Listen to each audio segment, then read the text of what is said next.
নমস্কার বন্ধুরা, আজকে আমি একটা মজার খেলার ভিডিও নিয়ে এসেছি আপনাদের সামনে। আপনাদের আশা করি খুব ভালো লাগবে। সেটা হচ্ছে, আপনারা তো জানেনই এখন পশ্চিমবঙ্গ দিবস চলছে। সেই উপলক্ষে আমি আমার ছেলের সাথে একটু কুইজ খেলা খেলবো। দেখবো যে ও কতগুলো কুইজের ঠিকঠাক উত্তর দিতে পারে, তার উপর ওকে পয়েন্ট দেবো। ঠিক আছে, তাহলে চলুন আমরা আজকে কুইজ শুরু করি। আমার ছেলে অ্যান্সার দেবে। প্রথম যে কুইজটা বা পশ্চিমবঙ্গ সম্বন্ধে যেটা আমি আমার ছেলের কাছে প্রশ্ন রাখবো, সেটা হচ্ছে যে আমাদের পশ্চিমবঙ্গে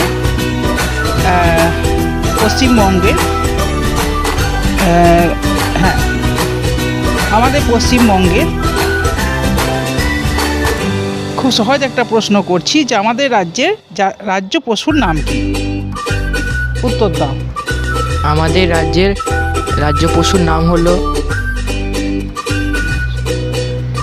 মেছো বিড়াল।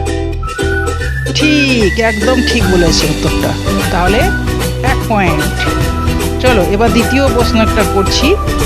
প্রশ্নটা একটু কঠিন হবে। সেটা হচ্ছে আমাদের রাজ্য ফুল কোনটি? আমাদের রাজ্য ফুলের নাম হলো শিউলি ফুল। ঠিক, একদম কারেক্ট অ্যান্সার। চলো আবার 1 পয়েন্ট। 3 নম্বর যে কোয়েশ্চেনটা করব সেটা হচ্ছে যে আমাদের রাজ্যের এমন একটা জায়গার নাম বলো যেখানকার রসগোল্লা আর ল্যাংচা সারা পৃথিবীতে বিখ্যাত। উত্তরটা দাও চট জলদি। রসগোল্লা বিখ্যাত হলো কলকাতায়, আর ল্যাংচা হলো শক্তিগড়। একদম কারেক্ট অ্যান্সার। বাহ বাহ বাহ, খুব সুন্দর। আচ্ছা, 4 নম্বর প্রশ্ন, আজকে চতুর্থ প্রশ্ন বা শেষ প্রশ্ন করব। সেটা হচ্ছে, তুই সত্যি পড়াশোনা করিস কি করিস না? এই প্রশ্নটার মাধ্যমে আমরা আজকে বুঝতে পারবো। বন্ধুরা, আপনারা কিন্তু সাক্ষী থাকবেন, দেখবেন আমার ছেলে ঠিকঠাক পড়াশোনা করছে কিনা। যার জন্য প্রশ্নটা কিন্তু খুব ইম্পর্টেন্ট। ঠিক আছে, চলুন আমরা একটু প্রশ্ন করে ওকে দেখি ও পড়াশোনা কেমন করছে। ঠিক আছে, আসুন আমরা প্রশ্নটা করি। সেটা হচ্ছে যে এটা হলো যে পশ্চিমবঙ্গের কোন জেলাকে রাঢ়ের প্রবেশদ্বার বলা হয়? বলো ঠিকঠাক অ্যান্সার।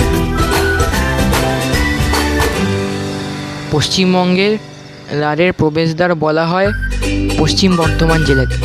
বাহ, একদম কারেক্ট অ্যান্সার। বন্ধুরা, আজকে আমি 4টে প্রশ্ন করেছি। কুইজের মাধ্যমে 4টেরই ও ঠিক অ্যান্সার দিয়েছে এবং 4 নম্বর জিতে নিয়েছে।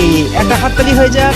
আপনারা এই ভিডিওটা দেখুন এবং কেমন লাগছে জানালে আমি আরও কুইজ নিয়ে আসবো। আপনাদেরও জানা হয়ে যাবে আর আমার ছেলেরও বুদ্ধিমত্তার একটু পরীক্ষা নেওয়া হয়ে যাবে। নমস্কার বন্ধুরা।